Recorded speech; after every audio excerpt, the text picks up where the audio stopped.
Kia ora, I'm Chelsea Daniels, and this is The Front Page, a daily podcast presented by the New Zealand Herald. A New Zealand citizen and her son have been detained by ICE in the US. Sarah Shaw and her 6-year-old son were detained at the Canadian border after she drove her 2 eldest children to a Vancouver airport for a flight to New Zealand to visit their grandparents.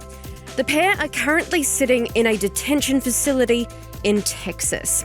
They are 2 of tens of thousands of people who are currently being detained by the agency. Most do not have a criminal conviction and are classified as being no threat to society. Today on the front page, American immigration lawyer Minda Thorward, who is representing the Kiwi being detained, is with us to discuss Sarah's case and the wider issues around US immigration.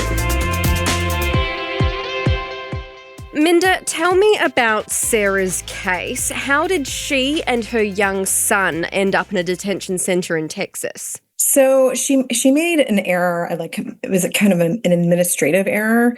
She has a pending petition and also along with the petition, an application to adjust her status to permanent residency here. And along with that application, she has the right to work and also travel and return. And so in that situation, a combo card is issued that is used both as a work permit and as a travel document. And when she renewed her travel document back in March, she didn't choose to renew her work permit because she had no travel plans at that time. But when she got her receipt 3 months later in June, extending the card, she mistakenly believed that it also extended her travel document. And so she took her two of her children to Canada so that they could fly direct to New Zealand to see their grandparents. And then on her way back in, she was detained. She was not permitted to enter because she didn't have a valid travel document. Yeah, I read that some protocols weren't followed through, like they weren't put into some kind of tracking system for a couple of weeks. Can you explain what that is to me? I think probably what you're referring to is the ICE detainee locator system.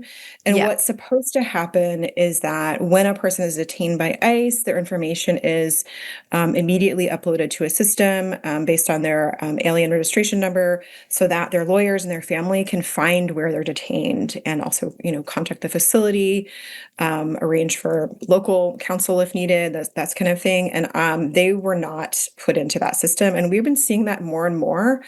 Actually, a lot of folks who are being detained are not put in the system because it is, a system of accountability. And I think that's something the administration is not looking to do. Well, that sounds terrifying that she hasn't spoken to her family or her children and they have literally no idea where she is. I mean, she called me right away. So, I knew, the day after she was detained where she was.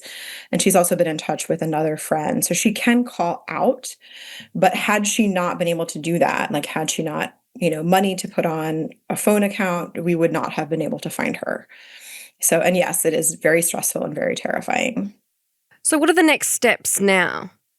So now we're waiting for USCIS to adjudicate her petition. I've filed a mandamus complaint. There was an interview today, and we're just waiting to find out what happens. And then from there, it's kind of going to be up to DHS in a lot of ways. So once the petition is approved, she's eligible to adjust her status to become a permanent resident. She's still eligible. That hasn't changed. And so the question is whether she'd be doing that before a judge in immigration court or doing that affirmatively before CIS if her proceedings are terminated. And her son, he has a travel document, so he's admissible. There's no reason that he should be in detention. It's unlawful, and nor should he be in removal proceedings because he was authorized to travel and come back and has a valid pending adjustment application as well. And how long could all this take? I'm hoping the petition is adjudicated the next couple of weeks. I really can't say. I really don't know. And then beyond that, it's really uncertain. She could, hopefully, I mean, if all things go exceptionally fast, I'd say it'd be all taken care of within a few months. But I mean, people are in removal proceedings for years and years. I don't think that's going to happen here because of so much pressure from elected representatives and so much media attention. But it is something that does happen. Well, and the fact of the matter is, not everyone has the luxury, like you said, even to have money to put on a phone card to be able to call a lawyer, or the media attention, or of her place of work. I think has been really vocal as well. Yeah, she's Um, had a groundswell of support here for sure, and in New yeah. Zealand too. Here in New Zealand, we often hear about these things. We hear about stories of tourists getting detained, for example. We see videos of people being plucked off of the street. Is It's there a real threat of this happening to Kiwis who may be travelling in the US? Yeah, I mean, I think it's a real threat to anyone, unfortunately. Anyone. I think the threat is much greater for people who are not white. Unfortunately, I think that's a very sad thing to say in 2025 in the United States, but that is a true statement. But I mean, I think there's going to be a lot more draconian enforcement of just people who are overstaying their B visas, even innocently. Just I'm 20, somebody's here on vacation and having a good time, and maybe they're young and they're not paying attention. Like there's just going to be some really, just like I said, draconian enforcement happening. Your Secretary of State says everyone who's here, citizens and non-citizens, deserve due process. Do you agree, Mr. President? I don't know. I'm not a lawyer. I don't know. Well, the Fifth Amendment says I don't know.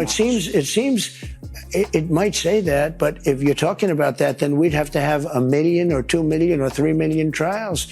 We have thousands of people that are some murderers and some drug dealers and some of the worst people on earth. But some of the worst, most dangerous people on earth. And I was elected to get them the hell out of here, and the courts are holding me from doing it. But even given those numbers that you're talking about, don't you need to uphold the Constitution of the United States as president? I don't know. What advice do you have for people who may get picked up by an ICE officer, for example? What are your rights? So you do have a right to contact a lawyer. You do have a right to be represented by a lawyer at your own expense. So it's not like a criminal case where you would be provided representation by the government. You have to pay for it yourself, but you do have those rights. And I mean, there are other rights as well. I would say if it's possible to remain silent, people are really bullied into admitting things to law enforcement when they actually should say, like, unless they're a U.S. citizen and they're just trying to assert that right. I'm a U.S. citizen, don't detain me.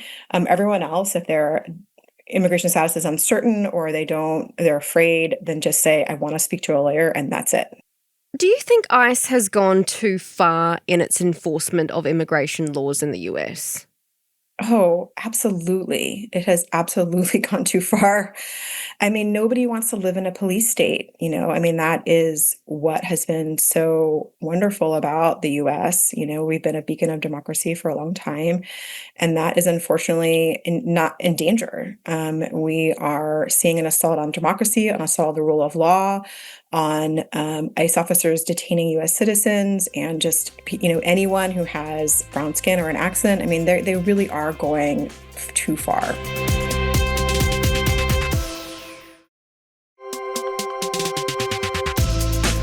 Correct me if I'm wrong, but Trump said that he wanted to deport the worst of the worst, and presumably that meant people with serious criminal convictions. But I read a statistic just from last month showing that 72% of people detained have, in fact, no criminal convictions. I mean, I can't verify that statistic, but that sounds right to me. I mean, Trump has said a lot of things, and much of it has not been true. And he's not just going after criminals. He's going after everyday people who are just hardworking, people who just don't happen to not have the right documents. And that's it. That's the only thing they've done is exist in the US without the right papers. And it's really unfortunate and just really I find I'm horrified by it all, to be honest. I practiced immigration law for the first Trump administration, and this is just 10 times worse, or maybe even 1,000 times worse. Yeah, I saw that the White House gave the agency a quota of 3,000 arrests a day, and that's up from 650 in the first 5 months of Trump's second term. Arrests, obviously, have shot up. But is there a fear that with a quota, I guess, comes that added pressure on agents, therefore problematic enforcement? I mean, and that's exactly what's happening. People are trying to meet their quotas. And so they're not just detaining criminals, like, the worst of the worst. They're detaining anybody just so they can meet their quota. And I think what ends up happening is that when you have a quota-based system that's focused on numbers instead of on people, is that you end up dehumanizing the people that are being detained. You don't see that person as a person with a family and a job and a community here. You see them as just, oh, the 37th person that I rounded up today, or 37th alien, like they don't even use the term person. They don't see them as people.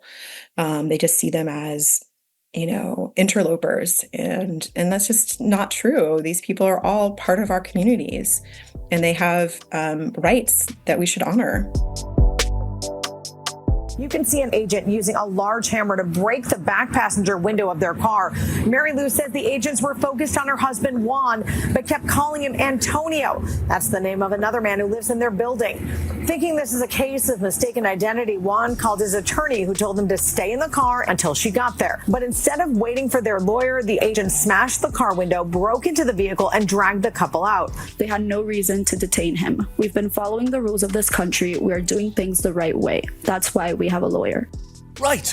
They're trying to do things the right way. We have an asylum process in place. And while it is not perfect, I don't think a key step in it is guy smashes your car with a hammer while screaming someone else's name at you.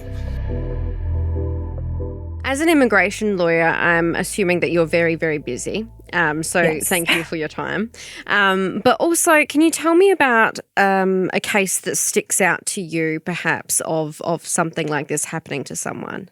I mean, I stopped doing detained work around the pandemic for the most part, just simply because I'm a single parent. I just really didn't have the bandwidth for it anymore, although I still do a lot of non-detained removal defense. But, and the people that I was representing previously, some of them did have some serious criminal issues. But a lot of them also had just like mental health issues or addiction issues that were kind of tangled up in all of it. And so it was a very complicated area of immigration law. And I did represent somebody. This is not really a similar case, but I had somebody that my very first writ of habeas corpus petition that I litigated. The person had been detained for 7 years in immigration detention, and mostly because they were mentally ill. They had some mental health issues, and they were just found to be dangerous based on that, even though it was, they weren't.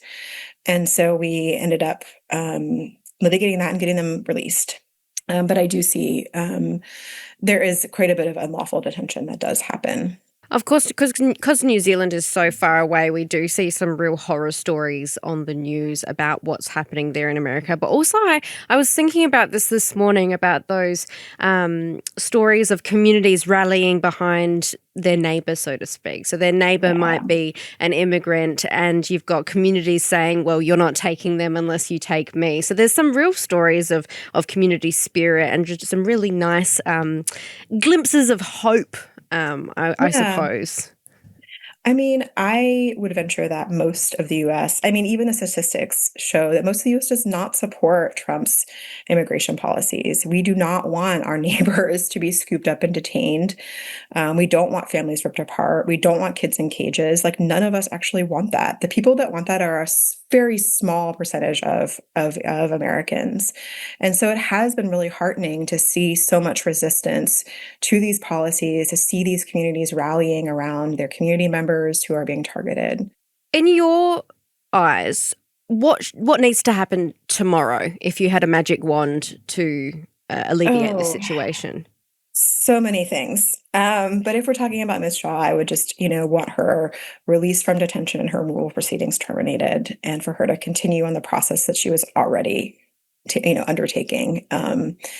So that's what I would do if I had a magic wand. And I would also just end the enforcement policy of the Trump administration as well altogether. Thank you for joining us, Minda.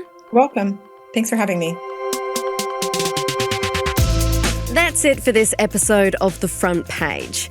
You can read more about today's stories and extensive news coverage at nzherald.co.nz. The Front Page is produced by Jane Yee and Richard Martin, who is also our editor. I'm Chelsea Daniels. Subscribe to The Front Page on iHeartRadio or wherever you get your podcasts, and tune in tomorrow for another look behind the headlines.